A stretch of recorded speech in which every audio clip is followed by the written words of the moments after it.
Association, distinguished guests, mga aking kababayan.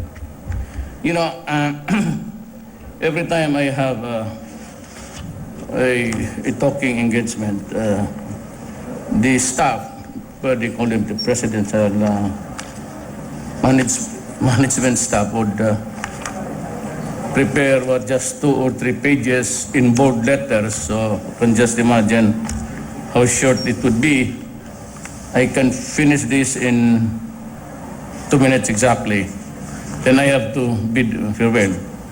Ayaw ko namang ganunin kayo kasi the run of the mill, indeed if there is a medical specialist so that accurately understands the many intricacies and aptly captures every phase of Filipino life, it will be orthopedics. I cannot even understand what they're saying.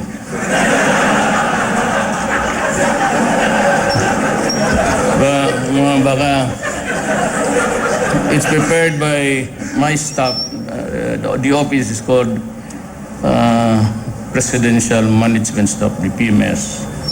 So I'd like to talk to you a little bit longer. Sayang ang panahon ninyo yung nagpunta dito. Ewan ko lang kung it's purely for junket. Alam mo pa kayong sa totoo lang yung mga ganitong convention. Walang ibang ano yan para makapasya lang. Totohanan lang.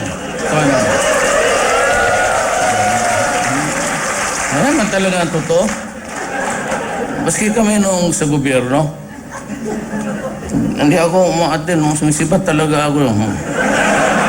Prosecutors League, mga ganon, election. Well, sa bayang Mag-Iliw, and even in Congress, pagkatapos, you go to the cafeteria, drink coffee, kunwari, then take the side door and manood na ako ng sine. Kaya, I went back to being mayor because I could not stand sabi nga ni itong si first time I met Maki, itong si Maki sa GMA, Pulido. Tanong niya ako na every time, first day that we had the convening of Congress, distribution sa mga committee, and I said, Mayor Duterte, kasi may nakalagay niyan ano ang committee mo? Sabi ko, ma'am, board ako. Hindi. Ang tawag dito sa ninyo, hindi board, committee. No, ma'am, talagang board. Hindi nga committee nga, hindi nga board. Sabi ko, ma'am, boredom talaga. I am bored to death in this. Kaya siya nga, initially, karoon siya ng sa akin. Sabi na, toxic ka magsagot. So, I'd like to talk to you about, maybe narinig na inyo baka hindi, but I'd like to reiterate something else. And that is my promise to the Filipino people. It was just simply a sloganeering, but I really meant it, every word of it. I made a few promises. Program of government, well, ganon din. I could count it by the fingers of your hands. And parang maawa in the fullness of God's time, you give me 3 years and I will be able to stabilize the country. By that time, medyo on deck na tayo for a new phase of our national life. Dito ngayon, at this time, it's quite convoluted itong mga problema natin. But I'm trying to manage somehow to navigate the waters of governance so that I can deliver. First of all, I remember I just gave about 5 promises. I said that I would stop graft and corruption. Then said that I will stop or suppress the drug problem, which was really very scary. Then the third is that I'll do my best to control crime because there's always a crime everywhere. And sabi ko ang isa, I remember very distinctly that I said, I will allow, I was asked, one of the questions asked during the presidential debates, I remember I was asked with the same question for all, but two of us did the affirmative, and I said, I will allow the burial of President Marcos. And fourth was the economic. I said, I do not know economics. I hate the subject. I do not want I could not even make out of the graph. Yung why don't you just place there in plain words, this is what we got today, minus the expenses din. Dito ang neto mo sa araw na ito. And so sabi ko, I'm not an economist. I did took up economics, but I remember, I forgot, but it was always in the line of 7. Lahat naman ng grado ko 7 pareho lang yan. Basta wag lang mag-74. But really, and you can ask any classmate of mine whether I was not so much into this 8, 9. Para sa akin, you don't need it. 75 by 95, pareho, akyat kayo doon sa second year. Same with the third, fourth, fifth. When it was only in the College of Law, I really had to strive because at that time I lost my father and I got nervous. Medyo alangan ako that life could be harsh without a father.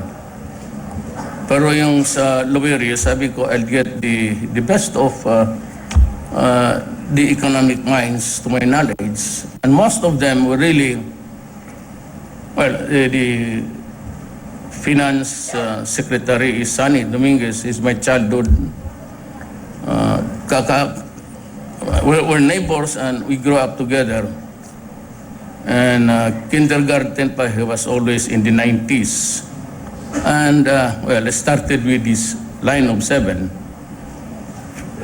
Grade 2, grade 3, grade 4, grade 5, he maintained the 90s. I maintained the 75, 76, 77. But surprisingly, we were together all the time. Hindi naman siya nakalamang. But then, when I became president, I said, I do not know. I got the best mind. And he was always the valedictorian. And he studied somewhere in, I don't know if he went to Wharton. Silang dalawa ni Rojas. Mine is the Watson. For my toiletries and everything. So I said, Yasay was my roommate. We were taking off law. Si Billy Dulay, yung BIR was right in front of my door. And Bebot Belio, also, they were taking up law, but he was studying at Ateneo. Yes, I studied at UP Padre Paura. I was in San Beda. But almost 1 year lang ang diferensya namin. Nakita-kita rin kami. But the best of... so nakita niyo, yung lahat mga empleyado ninyo sa gobyerno, actually, walang taga Maynila dyan, halos. Is that from Davao or the people I met sa College of Law, ang yung mga brad ko, na mauutak. Vita Aguirre was a cum laude sa aming klase. Art Tugade was the valedictorian. And he's really very bright. And he's good. And he's a billionaire already. Sunny, he owns the Marco Polo. Now I'm planning to buy a motel because it's easy to clean up. It's only 3 hours. It's being short only for a while. Short time. And, parang taxi yan ang pumapatak ang Ay, kung mag-negosyo ko, may motel na pinagbili na dilapidated na, I could fix it up and but not as rich as Sani. You know, most of them are really, Pernia is emeritus of UP. Tigawalo is a leftist. He admitted he was detained for so many years. There are communists in my cabinet, Tigawalo, Mariano. Sayang si Gina. I really like her passion, but I remember talking about her in one of ganitong gathering. It was not about the purpose for which they were really gathered in Malacanang, but I made a pinch it for her.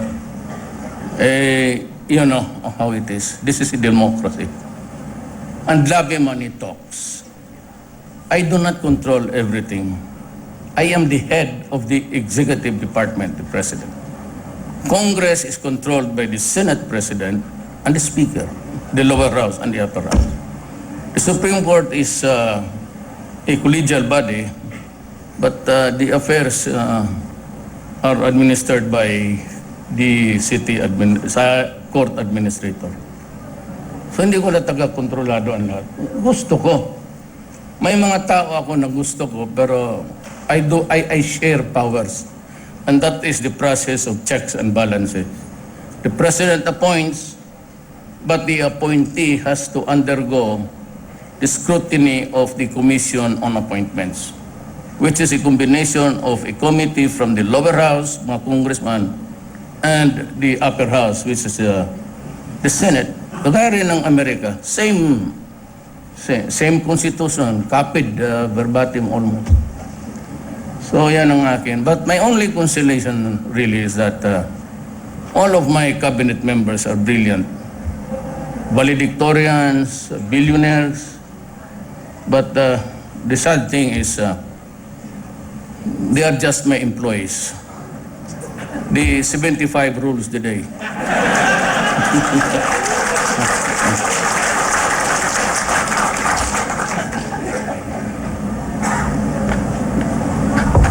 Kaya if there's any, it's almost a cliche now. Choose to be identified or peculiar to Arab. Bantay talaga kayo diyan yung salita na weather lang ang buhay. Napakatotoo talaga. Kaya yung sabi nila, on your way up, be sure to treat them. Because on your way down, an Arab was president, he was ousted, imprisoned, then there's a resurrection. He's now the mayor of Manila. Ganon eh. Kaya tama talaga niya, sinabi niyang weather lang. Gloria Arroyo was imprisoned for most of the years that Aquino was in the presidency. Pero kami noong kaming mga governors, mayors, na nag-handle kami ng intelligence fund. Hindi mo talaga makulong tao. Kasi ang ano niyan, ang presidente. At saka dapat, kung ano niya, he has to check and counter check. Kasi hindi malaman kung sinong pambigyan. Pero ako, I always insisted on the yellow paper na natanggap ninyo ito. Ang besides, yung intelligence ng maliit lang. Hindi kagaya sa national na turns into billions even. But, for purposes of harassment, you can always be placed in jail until such time that you are freed by the Supreme Court, which came too late only after so many years. But by the way, ako naman, I said I will stop corruption. I have fired about 96 to date. Mostly guys in the regulatory bodies. I just suspended yung sa energy, si Salazar, because of corruption. But I will eventually remove him. Yung lahat sila.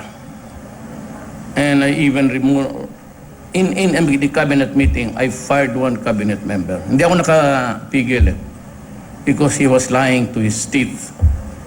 And he didn't know that in front of me was the document that he said na hindi niya nabasa.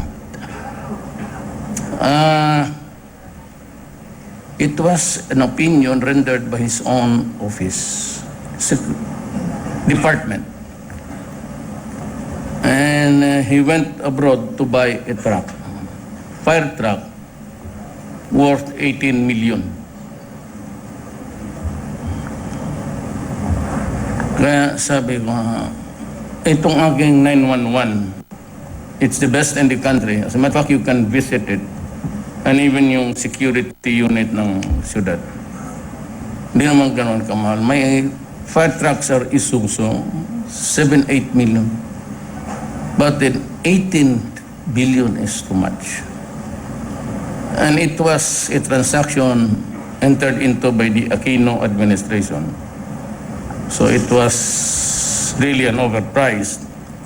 So there was a case filed, still pending. And his office advised him not to proceed with the second tranche. There were already deliveries. Nung nalaman ko, pumunta siya doon to sign. Sinabi ko, bakit? Wala ba kayong nakapagsabi sa kanya na tagilid to? Sabi nga siya, binigyan namin siya ng memo. So when he came back, I asked him, in a cabinet meeting, and he denied. So I got pissed off and I said, "You're fired. Get out of this office. I don't want to see you anymore." Talagang lying to his teeth nga. Hindi mo kasi ako ganun, pero sabi ko sa inyo. And there was this guy who was with me since 1988 when I became mayor of the city. I've been mayor for 23 years, 4 times. We've never lost an election until the presidency. Ito naman, yung tinanong siya about his aid, he said, kung anong pinag-usapan ninyo ng aid ko, yun na yun. Kung gano'n mong sagot mo, para mo akong... So I fired him. I called him, he's fired. So I'm really trying my very best. Dito ngayon, it is the only thing that matters most to us. Kayo lang ang tao. It's only the Filipino who can stop corruption. It is not me.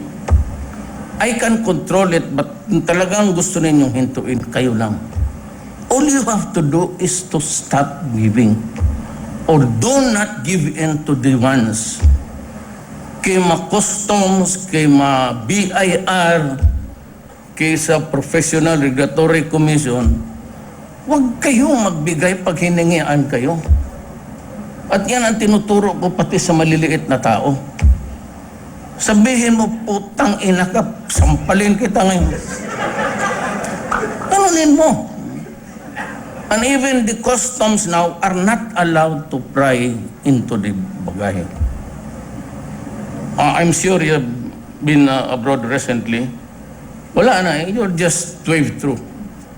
I cannot fathom the purpose of opening the bags when we add the plane, it passes doon sa bodega. There's a huge warehouse. Sa loob na tinitindigan mo dyan sa airport. Then there are the scanners. 4 yan. So they would say any contraband or prohibitive item inside your bags. So pagdating dyan sa labas, the practice, and even today the day I was president, it's a standard to open. Lalo na yung mahirap. Lalo na yung OFW. They have developed this keen sense of identifying sino yan. Well, most of us, mga congressman, mga mayor, we are just waved through. At no matter how long the bagahe dala-dala namin, okay lang yan. But itong mga OFW, ito yung mga mahirap, the poor ones, are really the guys that suffers. Yung bag nila, buksan, OFW, then may mga padala na kinukuha pa. So my first order was kanila, do not open. You open and you do not find anything there, I'll miss you. What's the purpose of opening the bags? Kaya diyan wala na ngayong ano. And even sa yung hingi-hingi. And in my time I was mayor, take you about 3 days to have your business permit. Tapos noon may business permit pa, may permit pa doon sa bumbero sa electrical. So you have another separate examination for the electrical wiring. Then the bumbero sits on the paper, the fireman, and you have to buy a fire extinguisher from him to. Putang na, saksak ko sa puwit ninyo yan, partner.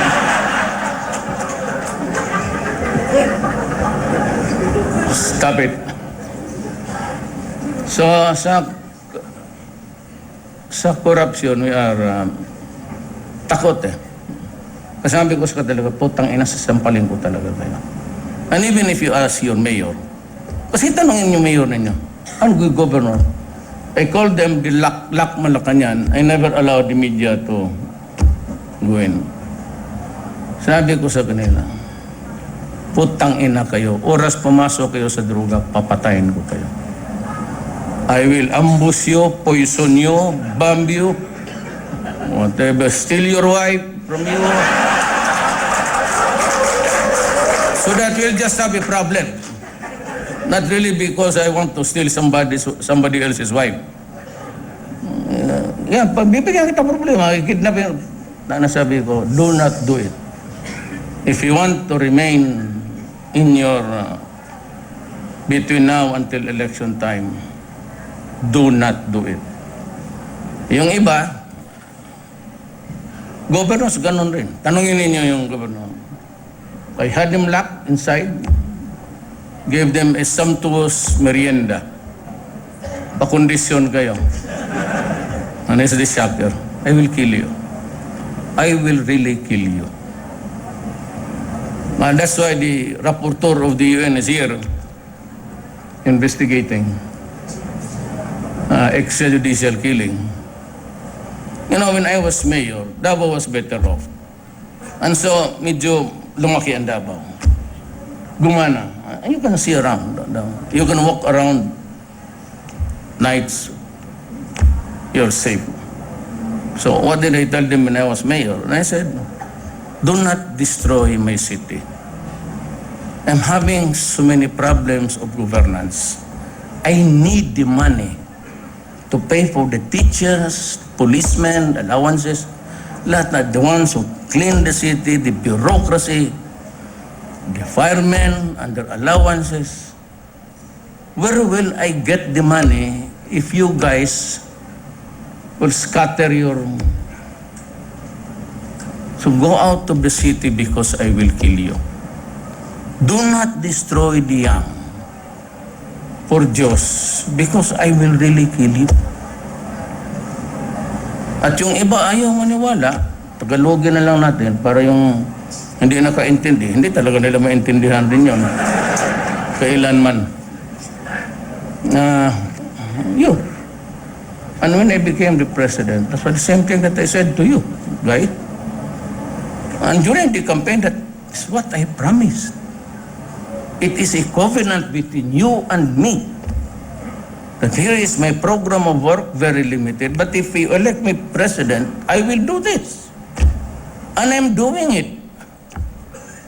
So, okay tayo. Drugs are a little bit controlled now. Many died along the way because they refused to give up. At kung sabihin mo that I killed a person on his knees, on bended knees, naka-outstretched hand, surrender, do not believe that's pure shit. Baski sinong lalaki, tayo, just talking man to man tayo. How can you kill a person kneeling down? There were deaths caused by itong encounters talaga. Because my message to the police and military, it's very simple. Arrest them if it is possible. Still, and if it's no longer possible, then if they confront you with a violent resistance and you feel that you'd lose your life in the process, kill them. Yung mga inutos ko. Which is really the rule, the criminal law of all lands. That when your life is in danger, especially if you are a peace officer, that's life, that's self-preservation, self-defense. But for the deaths, the others na, you must remember that right after I assumed office, I fired 9 generals of the police. What do you think? I did not start operating against the drug syndicates until after 2 months. But behind me, you step back, even during the approach of the campaign, there were a lot of killings. So what does that tell you? They were slaughtering themselves because they were trying to keep the secrets all to themselves. Wala akong pinatay na sabihin mo na. And besides, itong mga, especially the EU, look at this guy. He says that I will kill you. Totoo, that's true. I've been saying, I will kill you. I will kill anybody. For God's sake, until now, I have not killed anybody. I will kill you. Si I did not kill anybody until now. Bakit di nyo akong surang-surangin yan? He said, I will kill you. I have never killed anybody. But my message to the law enforcement was very clear. That if their life is in danger or placed in jeopardy, go ahead. You're not supposed to sacrifice your life. At saka ganito yan. Bakit talaga ako galit? You know, that's why we are working because we're just, mahirap lang tayo. Hindi naman tayo mayaman lahat eh. Siguro kayo kung yung may-ari talaga ng ospital, putol ng putol kayo ng paa dyan kasi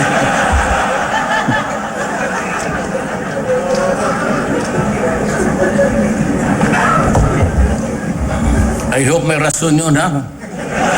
Pag sabi, putang na, Adre, may gangrene na ito. Lagyan mo lang ng tina, putang ina, ano to? Yung day. Jubos, bata. Putang na, wala na to. Mas mahal yung putang na, pero lagyan. Yung mga amigos, yung mga mayaman. Walang problema yan. Tayo, it's just enough to make both ends meet. We earn every day, but we have to do some expense. Schooling of the children, their upkeep, everything. Paano yan?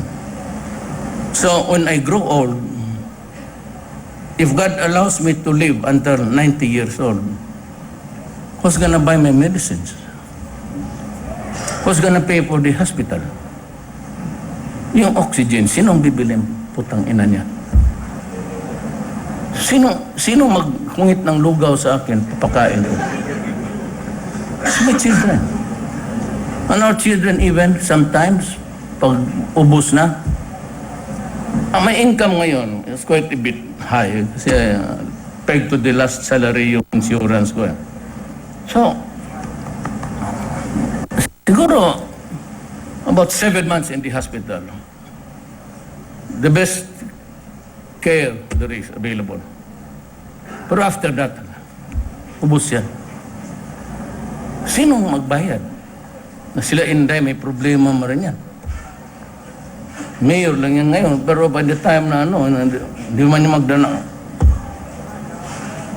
Ako, meron akong savings nga, pero mas malaki, but it cannot last forever. Our children now will take care of us. If they run out of the money, the mortgage, the properties they acquired during the marriage. And here in the Philippines, there's no distinction between the property of the wife or the husband, at whose endeavor it is, because simply the family ties are very strong. When it's your father-in-law, it is really your father also. Kaya magkapag-utang-utang ka na lang, you borrow money, you mortgage everything just to keep alive. Na hindi naman natin gusto. Ako, I'm 72. By the time I'm through with my job, I'd like to just do not want to stay long here. There's really no purpose. Look, I'll give you an example of the inutility of life. Yang People's Park ko, yung bago pa yan, may mga matatanda. A lot of old guys here, the old foggies of Davao, they would line up, they bring their own chair, and they go sunbathing. The morning sun. Minsan may raming reklamo kasi minsan inaatake, minsan yung iba walang upuan. So I ordered that a doctor and a nurse should be stationed there during the early hours na mag-exercise itong matatanda. And to provide the chairs and the blankets. So, isa nagpunta ako just to make sure that my order was followed. I went there, but I was swearing, I do not wake up early morning. Ibig sabihin, wala akong tulog pagka umaga ang ano ko. I'm a night person. My day starts at 1. So wala akong tulog, ba't maaga ako? Nakaganon lang ako. Ay, kunyari, tumitingin ako sa mga bata, nagda-jogging. May mga dalagita, yung mga ang itong mga buang, nagkaganon na yan sila lahat. Maingay itong mga bata. Shouting slogan. So by the time the girls pass by in front of them, they would automatically look up. And the old, hindi pa makahabol sa yung iba, sa mga yaya, hawakan pa itulak ng kanan. Tapos isa ulit, sabi ko, mag-ikot eh. Pagdating, gano'n naman sila lahat. Marinig nila eh, baski bungol na mga buang. Tapos, malakas magtakbo. Naiiwanan pa ulol, tinutulak mo. Tapos isa ulit. Kung ganun lang man ibigay mo sa akin, Dok, yung buto ko nagbaliktad, baliktarin mo ulit. 5 beses para, if that situation comes to me, I pray to God, take me out or I will quarrel with you. Mag-away kami ng Diyos niya. The quality of life. But that's the second, ano talaga sa akin, which is itong OFW. They go abroad. I will not name a particular country. But from what you know now, obviously, alam ninyo yan. They work. The husband is in one country, the wife is in another country. So they live a family. Sometimes may mga leaving behind 3, 4, 5 years old. When a family loses a father because he has to go out of the country to work, that day, the family becomes dysfunctional. Without a father, it becomes a dysfunctional family. Or if the mother is the one who is recruited to go out and work outside, 3 to 4 years, it is a dysfunctional family. Ang masakit pa, the most painful to me is when the father and mother leaves the country and would just leave the children with their parents or really old people also to take care of them. And they work their ass to death. And sometimes in other countries, you know, they are being raped, abused. And sometimes they come home pregnant or even the fetus is left inside in the lavatories of the airplane. And the hours, alam, it's an automatic. Every Filipino who comes on, what would he tell us? That she sleeps only 3 to 4 hours a day. Right? That's the usual complaint. I've yet to hear na sabi niya nakatulog siya ng 8 hours. Then that she's allowed only the leftovers of the meals. And ang masakit dyan, ganyan yan sa ano eh. I cannot mention the country because, you know, I will put a virus doon sa nakikinig yung naiiwan ngayon. Kinakain nila, pagkatapos mag-ipalinis pa yung bahay sa son-in-law. Then the elder sister was no maid. And in some countries in Africa, whether you are bought from the slave markets there or you are a hired, sexual abuse is always there. So you know what?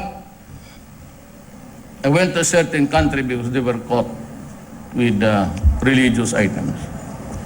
So I went to the leader and asked for mercy.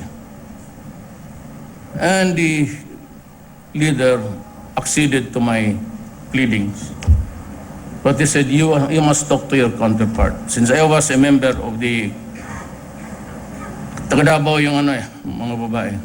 Taga Kidapawan yung dalawa. So I was told to have a time with the Law and Order Committee Chairman. Ano sabi niya? In their urban areas, maybe. But if you are assigned doon sa probinsya na walang tao, the basic really culture is that you are paid or you are a bought slave. Sexual abuse is there. Kaya ako, I just cannot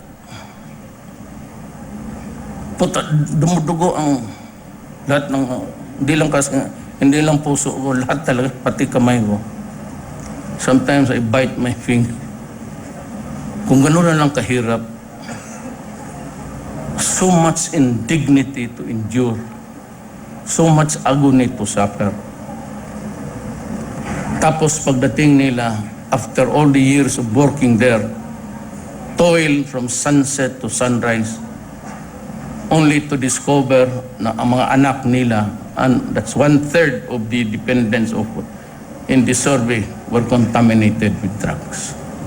Pagdating dito, only to find out na ang kanilang anak hindi nag-aral, nagsabu, o that the daughter was killed because of the prevalence of drugs in the neighborhood. Kaya ako galit talaga. And that prompted me to call all the governors and mayors, do not commit the mistake. Putang ina talagang yayariin ko kayo. Yayariin ko talaga kayo. Now, let us place this in a proper perspective. Sabi nila, the mayor that was killed inside the jail, Espinosa Cervera. When they say he was killed, there was an investigation handled by the Department of Justice. The Department of Justice is under me. It's a cabinet position. When Bit Aguirre said that, Mr. President, it looks like murder to us, he couldn't file the case. I never influence. You can ask anybody. I just leave it as it is. Place it in the proper perspective. Okay, you file the case. Tapos ngayon, trial. Okay. You can go to trial. But I will give him a lawyer. You convict him, go ahead. Convict them. Now, after conviction, all has been done legally. It is mine to do my legal thing. Why? Well, there is a residual power of the president. What is it? Pardon. So sinabi ko sa kanila doon sa buong Pilipinas, putang ina, you can go ahead, charge him with murder, whatever you want to charge. The cabinet member there, the Justice Secretary, never heard me even telling him to go AC. Sige. File. Trial, we go to trial. Then everything okay? Let's place it again within the purview of the Constitution. In that Constitution, it's absolute. It only says the President has the power to pardon a criminal, conditional or absolute, or grant amnesty with the concurrence of Congress. Period. Nothing else. Adi, convicted, what? Life sentence? Oh, wait. Accept the verdict. Then show this to the judge. Mr. So-and-so, colonel or general, is pardoned and restored to full and political rights and ordered reinstated with the promotion to both from colonel to general. Laban mo kayo ito ng utak. O, sige. I don't need to tinker with the law. Hindi ko na kailangan bastusin yung batas. Wala na yan. Follow your dream. Convict if you want. Don't make it hard for everybody. But then again, at the end of the day, I have this legal remedy. All within the Constitution. And it does not even say, can pardon a criminal except himself. There is no exception. Does not, kung sana nilagay, except to himself, then I cannot pardon myself. But since it's a blank authority, before I leave Malacanang, pardon is hereby given to Rodrigo Duterte. Sign, Rodrigo Duterte. I am sure that they will be filing charges against me. For what? I said, I will kill you. I have never, until now, killed anybody. I never said I will order the police or the military to kill you. No. What I said, arrest them, if it's still possible, take them into the folds of the law, but if you're confronted with, that was my order.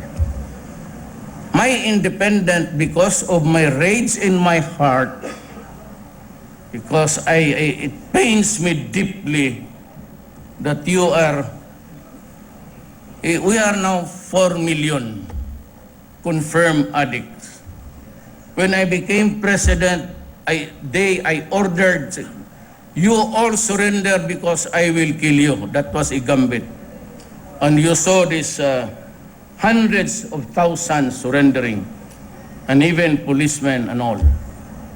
You were there before your eyesight. Before there was a TV, thousands upon thousands every day surrendering. So the figure of Santiago of 3 million, and if I add mine, I breached the million mark last December. 1,800,000 ako. So how many of those 4 million are already insane? Because constant use of shabu, the forensics of America says, constant use of shabu will shrink the brain of a person. So when the brain is shrunk, he is insane. Now, you will agree with me that if an insane person or out of his rocker, if he kills, and if he, this because the guardian angel was whispering to him that like that, the son said, he killed both of his parents because his guardian angel was whispering. Because they suffer all kinds of hallucinations and everything. Pinatay niya. Now you will agree with me, you're all doctors. Can we try him? Can we try a person who is an insane person? Can he be held responsible for his actions? No. Because he's insane. And the doctor would say, well, open up his brain, he's dead. His brain is only half the size of the original. Now, during the trial, he might be sane during the commission of the crime. At the time he is tried, he cracks up. And the lawyer would say, Your Honor, we would like to ask for a preliminary hearing to determine whether or not my client is in his normal mental faculties. Can he stand trial? And of course, the doctor would say, he cannot even answer a simple question. He is out of his mind. He cannot stand trial. So before I assumed office, we counted no particular administration. I will not name any. But 77,000 Filipinos died within the last 5 years. Drug-connected crimes. Who will answer for this? The human rights of America? The UN body? Can they pay compensation for the 77,000 lives? How many dead persons they say? They said 10? It's impossible. During my term here in 23 years, maybe 600. Yes, I will admit that. In line of duty. I never would condone shooting a person at the back or kneeling down before you. That's crazy. So who will now answer for this? Who will now answer for the bleeding hearts? Sila? Sila mismo magsabi, magtulong kami. Paano yung bata? How many times have you read or come across in the pages of a newspaper? Child. It's almost a daily occurrence. Child rape. 6 months, 18 months, 1-year-old. Mangled. Here in Davao Tez, Amandog. When we discovered the body of the child, it's 18 months, the cavity, abdominal cavity was ripped open. And I'll tell you straight, let me be very frank. When I told the guy, why did you do it?